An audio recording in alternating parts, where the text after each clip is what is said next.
So my problem with the NAR settlement isn't that we now have to sign a buyer brokerage agreement or that we now have way more explaining to do to both seller and buyer. My issue is that in addition to requiring the MLSs to remove offers of compensation from that platform, the MLS, which by the way is a private service that only realtors pay money to use, has removed that vital information in an effort to prevent any further price manipulating or steering, as it is known in the industry.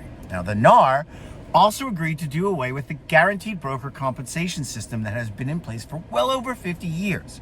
And this decision was made largely without any input from any of the members of the NAR. For example, you and me as paying dues members with those significantly large required fees that the association charges. You know, the ones which will more than likely go up next year. Anyway, these changes, which were designed to show more transparency in the way brokers were paid, is mind-boggling because the listing agreement that we have now clearly explains this in 2 paragraphs, which totals something like 13 lines. This new document is 4 pages. By the way, the issue in the lawsuit was referred to as steering.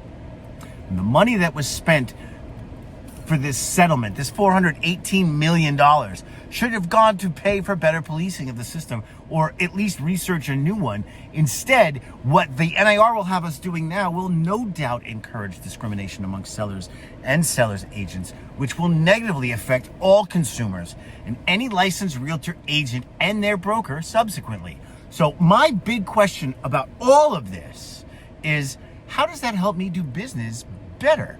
Because it clearly looks like the NAR just made it harder for me to do that. And it's also left me wondering where the value is in being a dues paying member to the NAR.